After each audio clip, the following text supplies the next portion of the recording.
లూకాసు వార్త 8వ అధ్యాయము 22వ వచనము. మరి ఒకనాడు ఆయన తన శిష్యులతో కూడా ఒక దోణి ఎక్కి సరస్సు అద్దరికి పోదుమని వారితో చెప్పగా వారు ఆ దోణిని త్రోసి బయలుదేరిరి.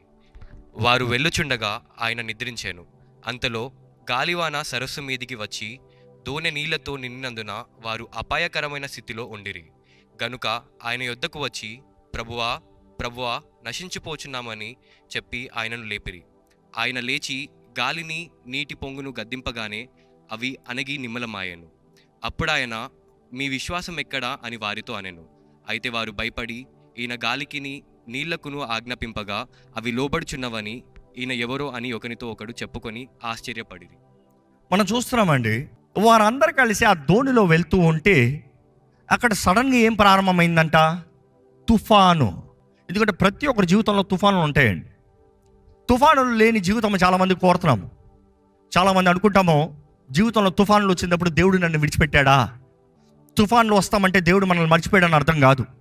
తుఫాన్లు మన జీవితంలో ఎదురవుతామో దేవుడు మనల్ని విడిచిపెట్టాడని కాదు. దేవుడు వాక్యం కూడా తెలియజేస్తుంది. వాక్యం విని దాని తగినట్టుగా గైకొనుకుంటే కూడా తుఫాన్లు రావని చెప్తుందా దేవుని వాక్యం? నువ్వు దేవుని వాక్యం విని దేవుని నమ్మి దేవుని కలిగి జీవిస్తాం బట్టి నీ జీవితంలో తుఫానులు రావు, ఉండవని దేవుడు యేసు ప్రభు చెప్పాడా? కాదు. తుఫానులు వస్తాయి, తుఫానులు ఉంటాయి, తుఫానులు రావాలి. దేవుడు కొన్నిసార్లు అనుమతిస్తాడు. ఎందుకంటే తుఫాన్లు కొన్నిసార్లు మనలో ఉన్న దుమ్మును కొట్టేస్తాయంట. ఈరోజు చాలాసార్లు కొంతమందికి కొట్టబడుతున్నాయి, కానీ వారిలో ఉన్న లోపల ఉన్న ఎసెన్స్ కనబడదు. కొన్ని మంచి మంచి స్ట్రక్చర్స్ చూడండి, మామూలు వర్షాలకు పోవంట. గట్టి గాలి, గట్టి తుఫాను కొట్టినప్పుడు ఆ పెద్ద పెద్ద స్ట్రక్చర్లు ఏమవుతాయంటే దాంట్లో క్లియర్ వాష్ అయిపోతుందంట. ఈరోజు ప్రెషర్ వాష్లు అంటారు చూడండి. దేవుడు అనుమతిస్తాడు, కానీ దేవుడు ఏమంటాడు తెలుసా? రాతి మీద కట్టబడితే ఇవన్నీ వచ్చినా కూడా ఏమీ చెదరని వాడిగా ఘనంగా నిలబడతావు. ఇక మాటలు చెప్పాలంటే నేను ఇంకా అవి వచ్చిపోయిన తర్వాత నువ్వు ఇంకా చక్కగా మెరుస్తూ ఉంటావు, చక్కగా మెరుస్తూ ఉంటావు. కానీ దేవుని వాక్యాన్ని విని దాని తగినట్టుగా జీవించిన వాడు ఎక్కడ కట్టబడిన వాడంట? మామూలు మట్టి, ఇసుక, లోతు లేదు. కేవలం నేల మీద కట్టావు, రాయి మీద కట్టలే. తుఫానులు వస్తాయి వారికి కూడా, కానీ చెక్కు చెదరులాగా ఉండదని చెప్పగలవా? బూడిదే కూర్చుంటుంది అంతా. ఈరోజు చాలామంది జీవితంలో కష్టపడి కష్టపడి కష్టపడి దేవుని వ్యక్తి విశ్వాసి అది ఇదని కడుతున్నారు. ఒక్క పోరాటం వచ్చేటప్పటికి ఏమీ కనబడరు. అనేకసార్లు మనం జ్ఞాపకం చేసుకోవాలి, మన జీవితంలో తుఫానులు కలుగుతాం దేవుడు మన దగ్గర లేక కాదు. ఆయన సన్నిధి ఎల్లప్పుడూ మన తోడు ఉంటుందండి. కానీ తుఫాను గురించి అర్థం చేసుకుంటే, తుఫాను ఎప్పుడు లేచినా కూడా అందులో రెండు ముఖ్యమైన విషయాలు ఉంటాయి. ఒకటి నీరు, రెండోది గాలి. నీరు కనీసం చేతులు ఎత్తే చూడొచ్చు, సమ్ లిక్విడిటీ. నీరు సముద్రాన్ని చూడొచ్చు, సముద్రం కనబడుతుంది. గాలి, ఎవరైనా గాలిని చూడగలమా? గాలి కనబడదు, గాలి అనుభవించవచ్చు. నీరు, గాలి ఈ రెండు కలిస్తే తుఫాను. నీరు ఎప్పుడు సామాన్యంగా అక్కడే ఉంటుందేమో, కానీ ఆ గాలి దాన్ని గట్టిగా తిప్పినప్పుడు ఆ నీటికి శక్తి వస్తుంది, ఆ నీటికి బలం వస్తుంది. ఆ నీరు ఏది అడ్డొచ్చినా కూడా తోసుకుని వెళ్ళిపోతుంది. సముద్రము మామూలుగా నిశ్చయంగా అలాగే నిశ్చలంగా ఉండొచ్చు, అలాగే సైలెంట్గా ఉండొచ్చు. కానీ గాలి గట్టిగా తిప్పేటప్పటికి, వేసి కొట్టేటప్పటికి దాంట్లో ఒక ప్రెషర్ ఫామ్ అయినప్పటికీ ఎలాగవుతుంది? అదే నీరు ఒక బిల్డింగ్ అలా కొట్టుకుని పోతుంది. ఇందుకు ఈ మాట చెప్తున్నా. ఈరోజు నీరు అనేవారు మీరు చూడగలిగిన వారు. ఈరోజు చాలామంది గృహాలు నీరు అంటే వారు వంచిన ప్రజలు, వారు ఉద్యోగస్థాలు చేసిన పనుల్లో ఉన్నవారు. నీరు అనేవారు వ్యక్తులు అనొచ్చు. నీరు లాంటి వారు మీ ముందు కనబడుతున్నవి అనొచ్చు. నీరు అనేది మీ వ్యాపారం అవ్వచ్చు, మీ నీరు అనేది మీ చదువు అవ్వచ్చు. It is something that you can see. మీరు చూడగలిగింది, మీరు అనుభవించగలిగింది. కానీ ప్రతి నీరుకి శక్తి వస్తుందంటే, ప్రతి నీరు తుఫాన్ లాగా మీ మీదకి లెగుస్తుందంటే అక్కడ ఒక గాలి ఉంది, జాగ్రత్త. ఆ గాలి ఎవరో కాదు, దురాత్మ, అపవాది. ఎలాగ దాడి చేద్దామా పొంచి ఉన్నాడు, ఎలాగ సమాధానాన్ని పాడు చేద్దామా పొంచి ఉన్నాడు. దోణి నీటిలో ఉంది, కానీ ఆ దోణి నీరు మామూలుగానే ఉంది. ఆ నీరు సహకారాన్ని బట్టి ఆ దోణి వెళ్తుంది. ఎంత దోణి అన్న నీరు లేకపోతే కొంచెం కూడా కదలదు. ఈ నేల మీద పెట్టి ఎంతనో ఎండిపోస్తుందా అంటే సహాయపడే నీరే విరోధంగా తిరుగుతుందంట, జాగ్రత్త. అంటే మనకి సహాయపడే వారే మనకు విరోధంగా లెగుస్తారంట, జాగ్రత్త. మనల్ని ఆదరించి సహకరించి ముందుకు తోసేవారే మన శత్రువులుగా మారతారంట. జాగ్రత్త. మీ జీవితంలో ఎప్పుడన్నా మీరు ప్రేమించిన వారు, మీ పక్షాన ఉన్న అన్నవారు, నా వారు అన్నవారే మీకు విరోధంగా తిరిగిన వారు ఉన్నారా? అలాంటి సమయంలో ఏం చేస్తున్నామండి? మన వారు అన్నదప్పుడు, మన పక్షాన అన్నదప్పుడు, నా వ్యాపారం, నా బలము, నా సహాయం అన్నది మనకు విరోధంగా లేసినప్పుడు మనం ఏం చేస్తున్నాం? సామాన్యంగా ఏం చేస్తామంటే వారిని దూషించుకుంటున్నాం, తిరిగి దూషిస్తున్నాం, తిరిగి గొడవలు పెట్టుకుంటున్నాం, తిరిగి సమాధానాన్ని పాడు చేసుకుంటున్నాం. ఈరోజు ఎంతోమంది వారి చేతులారా అజ్ఞానాన్ని బట్టి దేవుడు వారికి ఇచ్చిన సహాయాన్ని అపవాది మీ వైపు రేపినప్పుడు గ్రహించుకోకుండా నాశనం అయిపోతున్నాం. నీరు లేకపోతే దోణి వెళ్ళదు. ఆ దోణి నీరు కలిసినప్పుడు చక్కగా వెళ్తుంది. ఈరోజు మన జీవితాల్లో కుటుంబాల్లో సమాధానం కలిగి ఉండలేదండి. భార్యాభర్తల మధ్య ఐక్యత కనబడతలేదండి. కుటుంబాలు కట్టబడతలేదండి. తల్లిదండ్రుల బిడ్డల మధ్య ఐక్యత లేదండి. అపవాది బాగా పొంచి ఉన్నాడు. దేవుడు నీకు సహాయంగా పెట్టిందని నీకు విరోధంగా తింపుతానికి. ఈరోజు నిజమైన విశ్వాసి నీటిని కాదు మొదటగా ఎదుర్కొనేది, గాలిని ఎదుర్కోవాలి. మనం పోరాడేది మనుషుల్ని కాదు. ఎఫెసీయులకు రాసిన పత్రిక 6వ అధ్యాయం 12వ వచనం చూస్తాం కదా. మనం పోరాడేది మనుషుల్ని కాదు, కనబడని శత్రువులతో, దురాత్మల సమూహములు, వాయుమండల అధిపతులు, లోకనాథులు, ఈ చీకటి ప్రభావం ఎల్లప్పుడూ పొంచి ఉంది పోరాడటానికి. ఈరోజు మనం కనబడని శత్రువును చూడక దేవుడు మన పక్కన సహాయంగా ఇచ్చిన వారితో పోరాడుతున్నామండి. మీ సహాయంతో మీరు పోరాడితే దేవుడు ఎలాగ మీకు సహాయాన్ని పంపిస్తాడు? ఈరోజు సహవాసం లేని జీవితం, ఒంటరి బ్రతుకు. ఎంతోమంది ఒంటరి బ్రతుకు కారణం ఏంటి? నాకు ఎవ్వరూ లేరండి. దేవుడు ద్రోహం చేశాడా? దేవుడు తప్పు చేశాడా?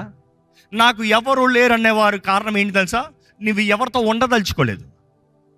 మనుషులు అన్న తర్వాత పొరపాట్లు చేస్తారు, మనుషులు అన్న తర్వాత తేడాలు ఉంటాయి. అందరూ నీవు చెప్పినట్టే బ్రతుకుతారనేది లేదు. నువ్వు ఎవరు చెప్పిందన్న బ్రతుకుతున్నావా? మరి అందరూ నువ్వు అనుకున్నట్టే, నీవు చెప్పినట్టే, నిన్నే సంతోషపరుస్తూ, నీ మాటే వినుటూ, నీకే అంగీకారంగా ఉండాలని కోరుతున్నారు. తేడా వచ్చిన వెంటనే నువ్వు నాకు వద్దు పో అంటున్నారు. చివరికి అంటున్నారు నాకు ఎవ్వరూ లేరులే. అపవాది మనల్ని అలవ చేస్తాడంటండి. దేవుని వాక్యలో చూస్తే అపవాది తలంపులు ఎప్పుడు మనల్ని అలవ చేస్తాం, మనం అలిసిపోయేలాగా చేసి అప్పుడు మనల్ని కొడతాడంట. దేవుని వాక్యంలో ఉంది కదా, వాడు పొంచి ఉంటాడంట, సరైన అవకాశం కొరకు చూస్తాడంట. మనం బలంగా ఉన్నప్పుడు మనల్ని పోరాడాడు, కానీ మనల్ని బలహీనపరచి అప్పుడు పోరాడతాడంట. సంసోన్ని చూస్తామండి, దేవుని ఆత్మ ద్వారా నింపబడినప్పుడు ఎంత బలమో, ఎంత శూర కార్యాలు చేయగలిగిన వ్యక్తో. కానీ అదే సమయంలో సంసోన్ని ఎప్పుడు ఆయన ఫుల్ ఫామ్లో దేవుని ఆత్మతో నింపబడినప్పుడు శత్రువు రాలే. మొదటిగా తన బలహీనత ఏంటో చూస్తున్నాడు. తనలో ఉన్న బలహీనత ఏంటో కనుక్కుంటానికి డెలీలా ప్రయత్నం చేస్తుంది. ఏంటి నీ బలం ఎందులో ఉంది? ఎలాగ నీ బలాన్ని పట్టుకుంటా? ఏంటి నీ సీక్రెట్ ఏంటి?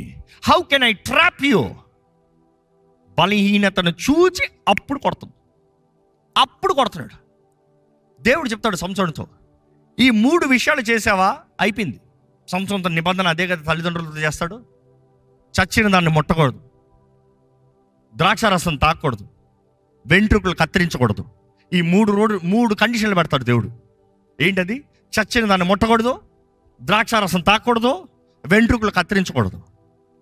అప్పటికే ద్రాక్షారసం తాగుతాడు, చచ్చిన దాన్ని ముడతాడు, ఇంకొకటి మిగిలింది, వెంట్రుకలు కత్తిరిస్తాం. దెలీలా తను విసిగించిందంట.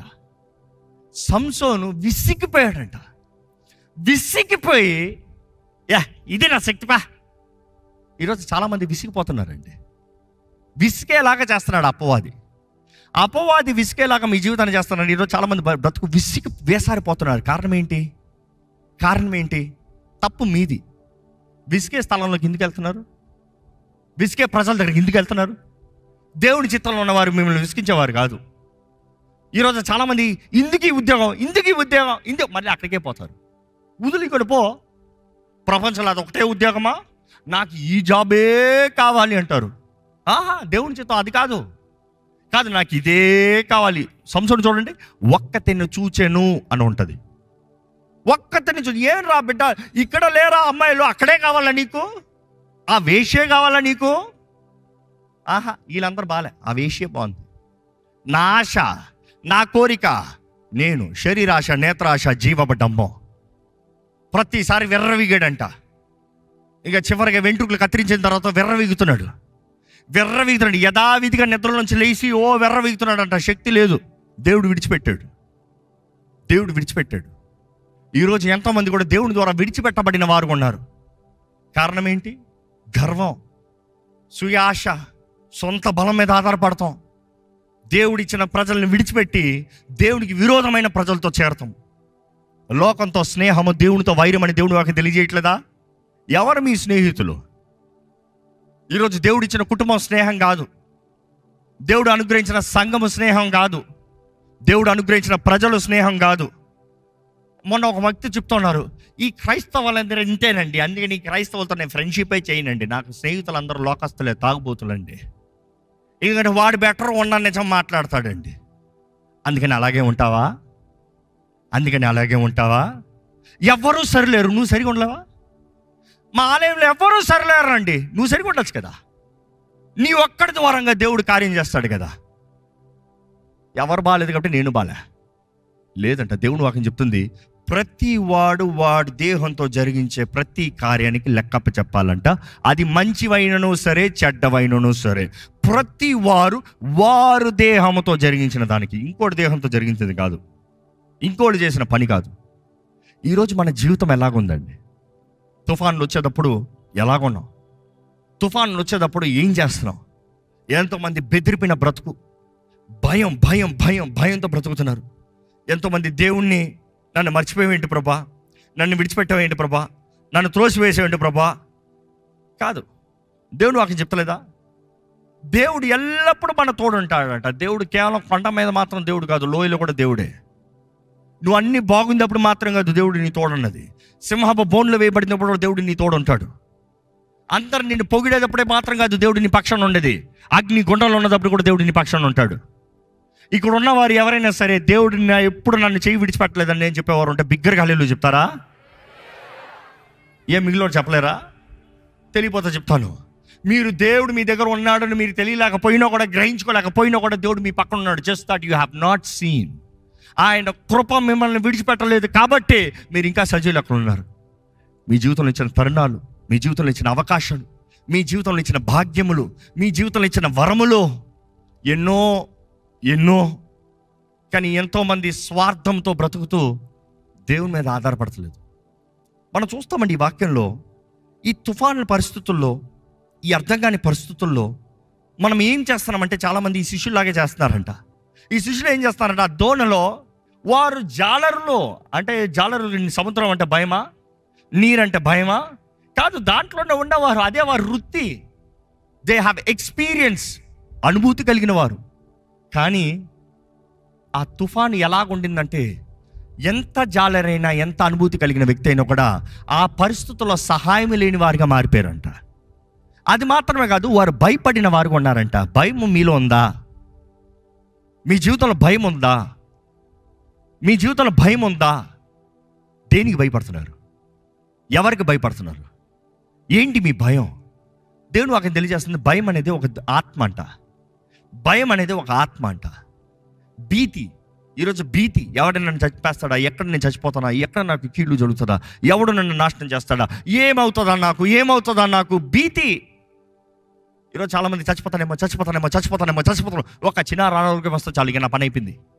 ఈరోజు చాలామంది అపవాది వారిని దాడి చేయాల్సిన అవసరంలే, వారే అపవాదిని పిలిచి నన్ను దాడి చేయవా అని కొట్టించుకునేవారు.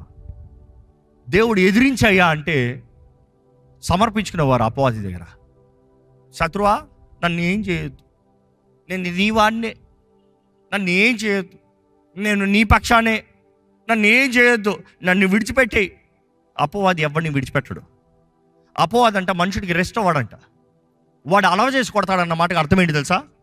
ఈ మామూలుగా మనం ఎవరితో గొడవలు పెట్టుకుంటే పొద్దున్నుండి సాయంత్రం వరకు తిట్టుకుని నీ దారిలో నువ్వు పో, నా దారిలో నేను పో, మళ్ళీ రేపు వచ్చి తిట్టుకుంటాను అనొచ్చు, ఎందుకంటే అలసిపోయావు కదా. కానీ అపవాది ఏం చేస్తాడు తెలుసా? బ్రేకే లేదు, రెస్టే లేదు. ఈరోజు చాలామంది చూడండి, గొడవలు మాత్రం కాదు, నిద్ర లేదు, తిండి లేదు, జీవిస్తానికి లేదు, పని చేస్తానికి లేదు, ఏది చేస్తానికి లేదు, బిడ్డలతో ఆనందిస్తానికి లేదు. టెన్షన్. మీరు తుఫాన్లో ఉన్నారు, అపవాది మిమ్మల్ని దాడి చేస్తాను దేవుడు వాక్యం తెలియజేస్తుంది, జాగ్రత్త. భయం అనేది ఆత్మ అంట. దేవుని వాక్యం చెప్తుంది, పిరికి తన ఆత్మని మీకు ఇవ్వలేదు కానీ శక్తియు ప్రేమయు ఇంద్రియ నిగ్రహం అనే పరిశుద్ధాత్మని ఇచ్చాడంట. పరిశుద్ధాత్మను కలిగిన వారు భీతిగా బ్రతకరండి. దేవుని గౌరవించేవారు దేనికి భయపడాల్సిన అవసరం లే. నరుడు ఏం చేయగలుగుతాడు? మనుషుడు ఏ పాటి వాడు? సర్వశక్తిమంతుడైన దేవుడు నీ పక్షాన నీలో ఉంటే, నాలో ఉన్నవాడు లోకంలో ఉన్నవాడు కన్నా గొప్పవాడు అని నువ్వు చెప్పగలిగితే దేనికి భయం? ఈరోజు భయపడుతున్నారండి. ఈ శిష్యులు కూడా, ఈ పామరులు, ఈ చేప పట్టేవారు కూడా ఈ జాలరులో భయపడిపోతున్నారంట.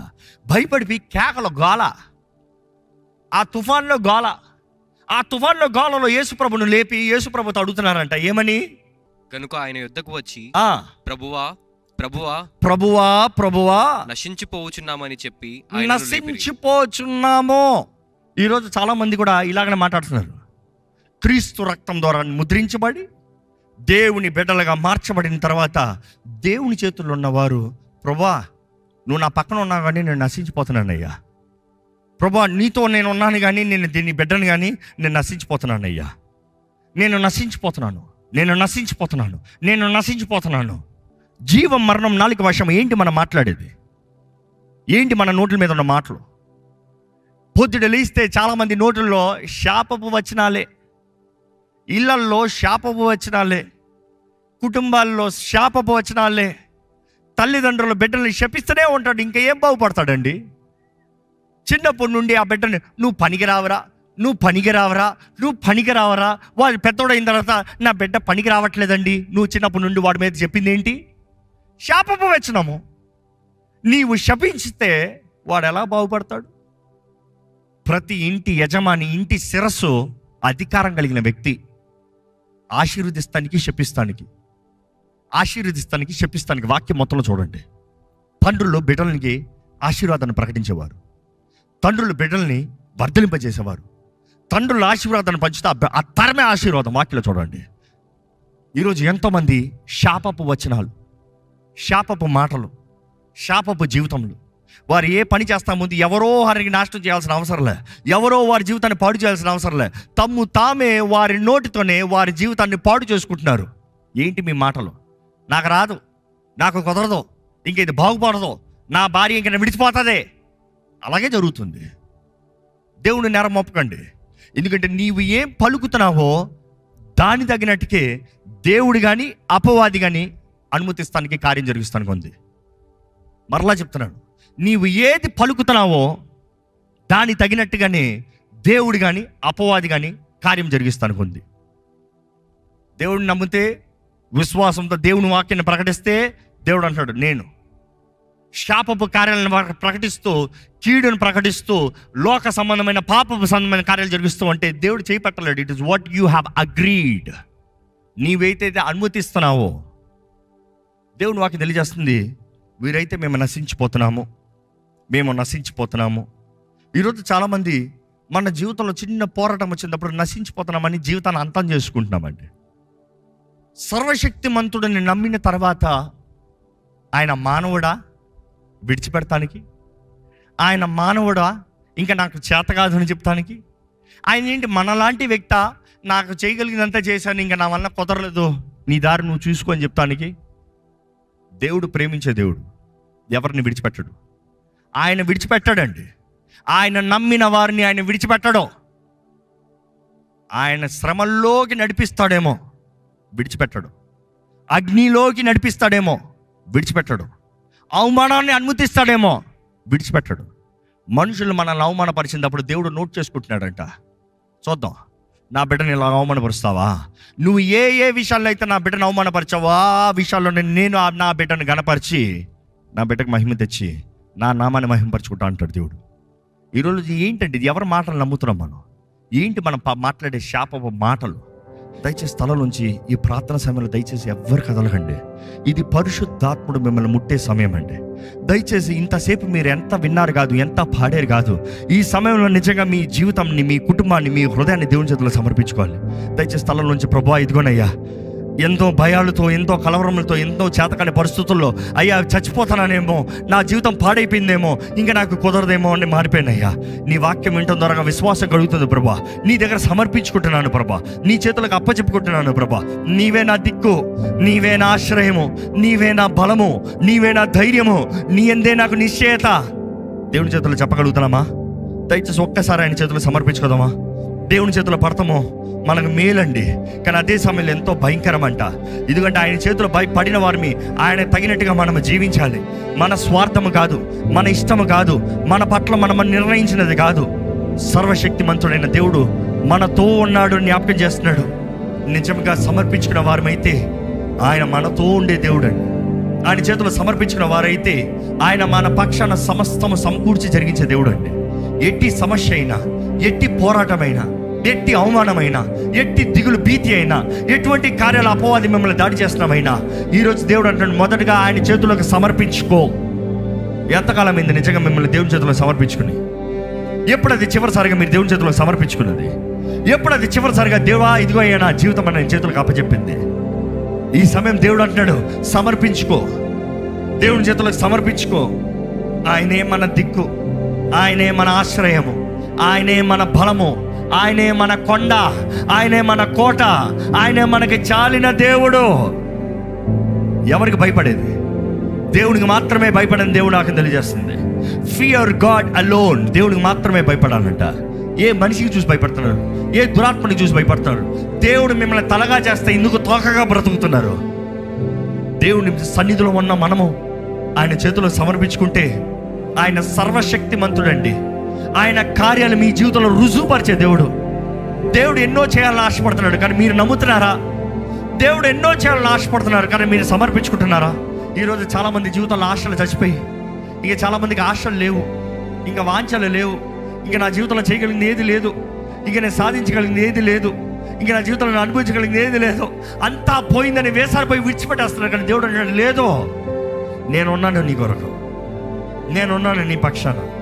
నా నామంలో నీకు శక్తి ఉంది, నా నామంలో నీకు జయం ఉంది, నా నామంలో నేను చేస్తానంటున్నాడు దేవుడు.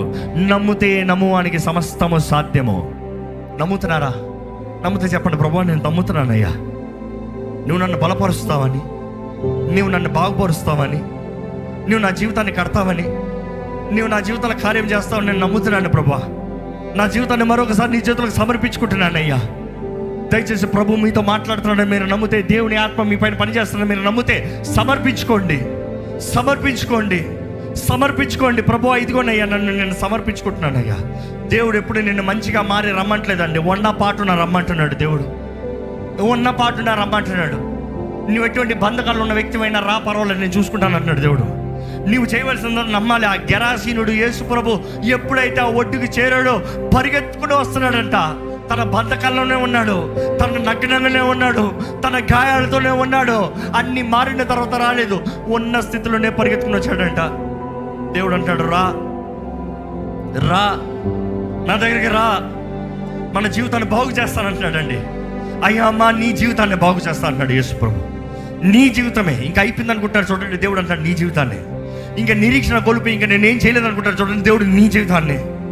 ఏదైతే కుదరదు అంటున్నాడు దేవుడు అంటాడు నేను నిన్ను బలపరుస్తా, దాన్ని బట్టి నువ్వు నన్ను మహిమపరుస్తావు. నీవు చెప్తావు నన్ను బలపరచు క్రీస్తుని బట్టి నాకు సమస్తము సాధ్యమే. ఈరోజు సమర్పించుకోవాల్సింది మీ బాధ్యత.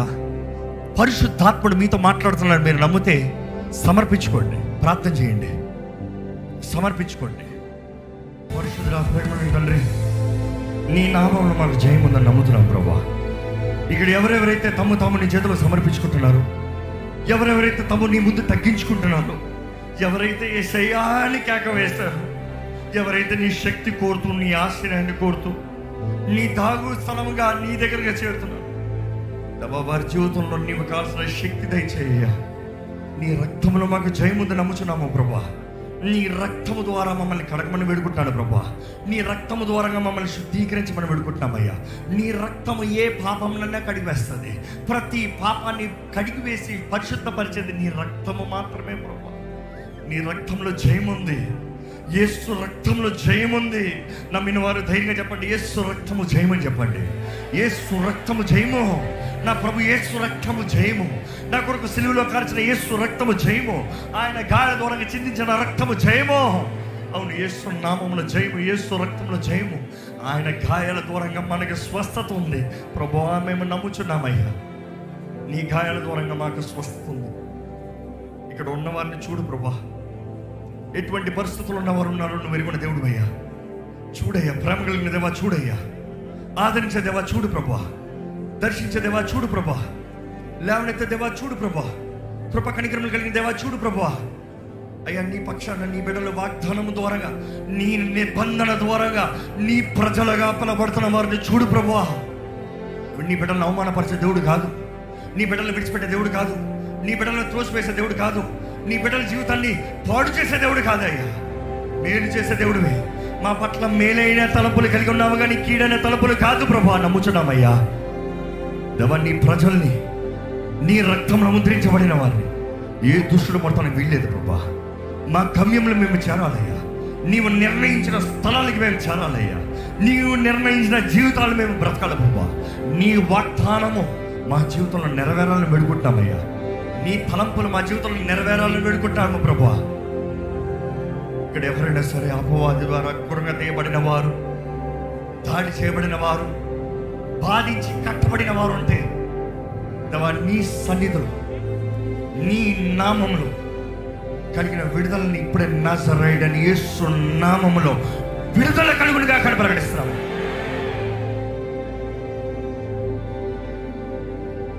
ఏ దుష్టుడు ఆయుధం మా మీద పనిచేస్తాను వీల్లేదు ప్రభా. నీ రక్తంతో ఇక్కడ ఉన్న ప్రతి ఒక్కరిని అభిషేకించమని పెడుకుంటున్నాం. ఈ సమయం ఈ స్థలమంతా నీ రక్తముతో ముద్రించమని పెడుకుంటాను. నీ రక్తము ప్రతి ఒక్క తల నడినెత్తు నుండి హరిపాదం వరకు ఇప్పుడే ప్రోక్షించమని పెడుకుంటానయ్యా. నీ రక్తము ద్వారా మా పాపాలు కడగబడుతున్నాయి, శుద్ధీకరణ కలుగుతుంది, స్వస్థత కలుగుతుంది, ధైర్యం కలుగుతుంది. నిబంధన రక్తము ప్రభా, నీ బిడ్డలుగా మార్చబడుతున్నామయ్యా. పరమ తండ్రి, నీ బిడ్డల జీవితంలో ధైర్యం దయచి, శక్తి దయచి, ప్రేమ దయచి, ఇంద్రియ నిగ్రహం అనే ఆత్మ అన్ని ఎరిగిన జ్ఞానం కలిగిన నీ బిడ్డలకి దయచేపు. నీ ఆత్మే మమ్మల్ని బలపరచాలి పరమ తండ్రి. నీ మహిమ కొరకు నిజమైన క్రైస్తవులు ఈ అంచె దినాల్లో చీకటి అధికమవుచుండగా ఎంతో వేగంగా ప్రబలుచున్నది. వెలిగించబడిన వారుగా, వెలుగు సంబంధులుగా, క్రీస్తు సాక్షులుగా జీవించే జీవితం అందరికీ దయచేసి నజరేయుడైన యేసు నామములో అడిగి వేడుచున్నాం తండ్రి, ఆమేన్.